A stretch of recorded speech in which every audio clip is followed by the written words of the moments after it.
Vamos a seguir analizando, vamos a ver si hay matices, si hay tonos oscuros, claros en este dato de inflación que ha sido muy positivo. Aquí vemos en la última hora también a la hora de ver los datos como la inflación de vivienda, ese shelter se está acelerando, nos está dando la fotografía diferente en febrero, subida del 0,6%. Francisco Quintana, director de estrategia de ING en España. Francisco, muy buenos días.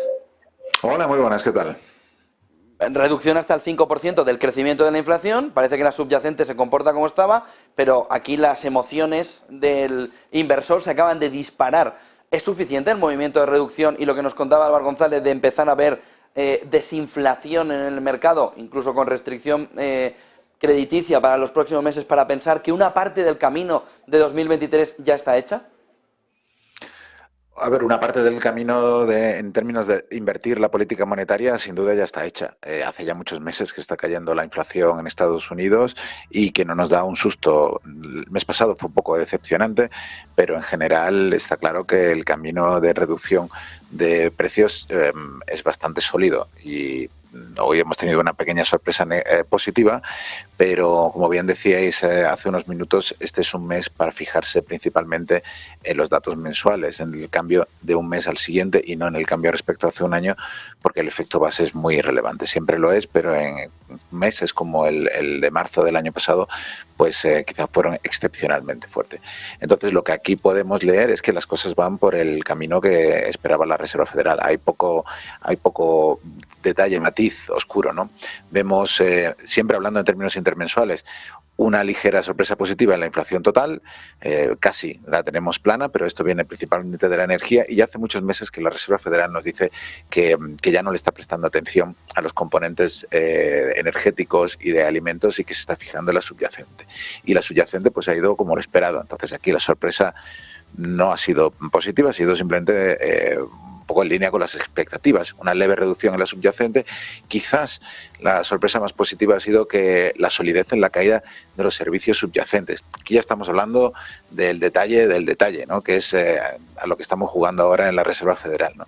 Y ese detalle del detalle es el componente de servicios subyacentes, que es el que Powell ha dicho en más de una ocasión que es para él su referencia principal, y ha caído con claridad, ¿no? En términos, insisto, intermensuales, pues ha pasado de crecer 6 meses en el mes de febrero de crecer 6 décimas en febrero a crecer tan solo 4 décimas. E incluso el componente del alojamiento, que era lo que más estaba tirando de la inflación, que recordemos que es un componente que, como bien decía Víctor, va con retraso, que pasa con toda la subyacente, y dentro de la subyacente el de alojamiento es uno de los que más tarda en pillar los cambios, pues también está ya aflojando con claridad. Creció 8 décimas el mes pasado y solo ha crecido 6 décimas. Entonces, esto viene a corroborar lo que los mercados ya estaban esperando, que era que en breve, en Estados Unidos, la discusión será sobre cuánto vamos a estar bajando y la discusión pasará ya no de cuál va a ser el tipo pico, que ya estamos a punto de ellos. Ahora mismo parece más o menos claro que el mercado que nos queda tan solo una subida de 25 puntos básicos este mes que viene, sino que a dónde vamos a parar en la bajada, ¿no? Y se está hablando pues de caídas importantes de 75 puntos básicos en lo que queda de año y entre 125 y 150 puntos básicos en los próximos 12 meses. Entonces, estamos en el punto de inflexión, pronto la discusión va a cambiar hacia cuánto vamos a bajar, no cuánto vamos a subir. ¿Te preocupa, Francisco, que podamos tener un entorno o una espiral desinflacionaria, que podamos pasar de un lado hacia otro de una manera muy exagerada, muy rápida, por la restricción del crédito? ¿Te preocupa que pueda haber una espiral desinflacionaria ya acumulada de últimos meses y que la restricción crediticia la acelere todavía más? Podría ocurrir, pero no está entre, o sea, nuestros analistas no creen que, o sea, lo tienen incluido entre sus riesgos, pero no es para nada el escenario central, ¿no? Pero sí, es una posibilidad y de nuevo entonces lo que veríamos es una reversión muy rápida de los tipos de interés. Eso sería positivo para las bolsas y bueno, y también para los bonos, que nos encontraríamos que todos los que han estado comprando bonos en los últimos meses al 5 al 4% se encuentran de nuevo con una oportunidad con activos que no se volverán a poner en el mercado en a lo mejor muchos años. Pero no es nuestro escenario central. El escenario central es que haya una reducción lenta. esta inflación esta caída a lo mejor de un punto, reducción de un punto porcentual es un poco engañosa, porque como decía, el efecto base, a pesar de que ya sabíamos que venía, no podemos evitar un poco de optimismo, pero es muy improbable que este tipo de caídas se sigan produciendo en los próximos meses, ¿no? A final de año el efecto base empezará a jugar al revés y nuestro escenario central es que nos quedemos con la inflación por encima del 2%, pero en un claro tono de desaceleración. Dejará de ser un motivo de preocupación. No es nuestro escenario central que tengamos un problema de desinflación demasiado rápida. ¿Dónde tiene que mirar el inversor? Porque hemos estado sofronizando al inversor en renta fija, corto plazo, monetarios. ¿Esto cambia la fotografía? El ver ya en una inflación ceder, quedarse prácticamente en el término mensual en el 0%, 0,1% de crecimiento. ¿Esto cambia o creéis que cambia la fotografía del inversor hacia más renta variable si se abre una espita ahora mismo alcista muy importante, que parece que los alcistas están tomando el mercado después de ver tanta posición corta como se veía, sobre todo de los grandes gestores de fondos? ¿Crees que debe cambiar algo en la fotografía del inversor, en la cabeza del inversor? Sin duda, recordemos que el bono de Estados Unidos es el mercado más amplio del mundo. Es más amplio que el de la bolsa o es mucho más amplio que el mercado de renta fija europea.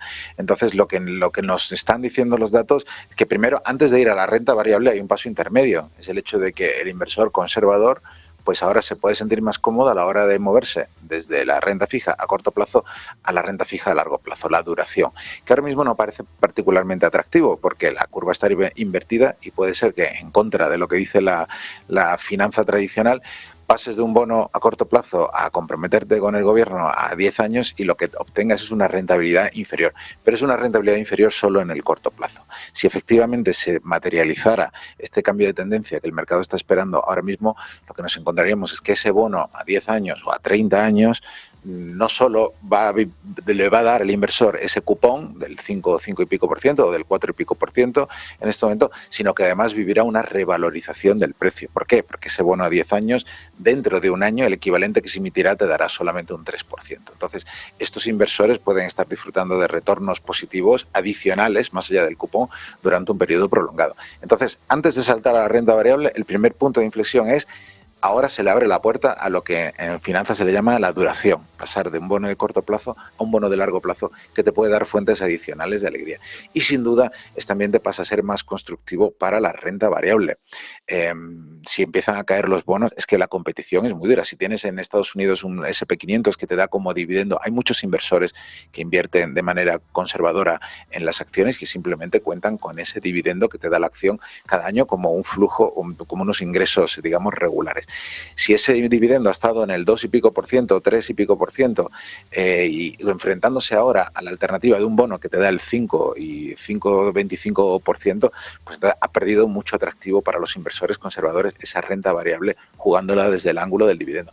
Ahora, en términos relativos, pues empezaría a revertir la foto y de nuevo la renta variable, si aumenta sus dividendos, o la renta variable europea, que tiene unos dividendos muy superiores, o en particular la española, que es una de las que tiene los dividendos más altos, empiezan a ser una opción para ese inversor conservador. La sensación es que estamos en un punto de inflexión, pero siempre teniendo en mente que el escenario macroeconómico está cogido con pinzas, que hay muchos riesgos geopolíticos y la probabilidad de que el mercado se dé la vuelta de un día para otro es bastante elevada. Solo una cuestión más, Francisco, ¿el viernes puede aguar toda esta fiesta los resultados empresariales? Hombre, sinceramente no lo creo. Muy negativo deberían ser los resultados empresariales para que fueran capaces de cambiar el tono. Este era el dato más importante de la semana y a no ser que se desvíe muchísimo de las expectativas, los resultados empresariales no creo yo que tengan el músculo para descarrilar el sentimiento de los inversores. Las potenciales sorpresas negativas que pueden dar un susto a los mercados para mí vienen de la geopolítica, pueden venir de China, de Taiwán, y son los que pueden hacer que nos encontremos de nuevo ante la posibilidad de que se vuelva a haber disrupciones en las cadenas de suministro globales o disrupciones en el tráfico marítimo de petróleo y que vuelva a aparecer el miedo de la inflación energética que arroja un jarro de agua fría sobre la fiesta. Pero dudo que los resultados empresariales, que ya se esperan relativamente pobres, ¿no?, con crecimientos negativos interanuales, sean capaces de cambiar el tono. Muchísimas gracias, Francisco Quintana, director de estrategia de inversión de ING en España. Buen día, buen negocio, Francisco. Un placer, muchas gracias.